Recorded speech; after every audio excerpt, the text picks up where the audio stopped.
It is possible to argue that we are remarkably valuable, notwithstanding our physical insignificance, because it's possible to at least argue that the number of civilizations in a galaxy like the Milky Way might be, on average, one or less.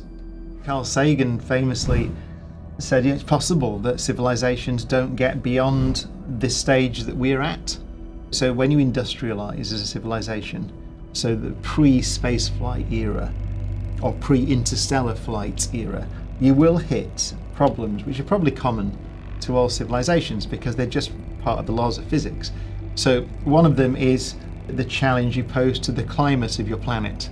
As you industrialize and build a bigger civilization, you'll use resources, you will affect the atmosphere of the planet and so on. So there's a challenge and you have to manage that. There's the development of nuclear weapons, for example. So at some point, you will develop nuclear physics if you're going to be a spacefaring civilization. So you will develop the ability to destroy yourself, which is kind of, it's not long, but you go back 100 years and we didn't have the capability to destroy ourselves. Now we could choose to destroy our civilization. So it may be that those challenges are very difficult to navigate.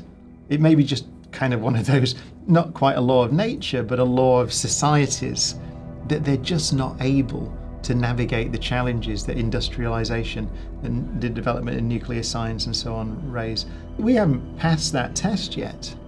So, there's a name for it. It's called the Great Filter.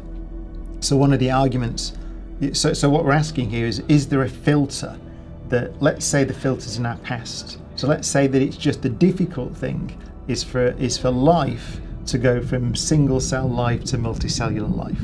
And that does look difficult, by the way, as far as we can tell on Earth.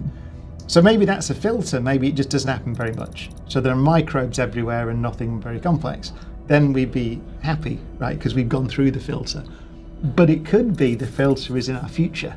It could be that it's now that you get this capability to affect your planet or destroy yourselves through war or whatever it is.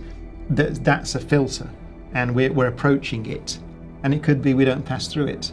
And that would also be a solution to the Fermi paradox. And so what ultimately we can say, I believe, is that we should behave as if we're the only civilization currently present in the Milky Way. Carl Sagan again, who argued, if a civilization like ours becomes a spacefaring civilization, then you have to have solved these problems that cause us to be violent, predatory,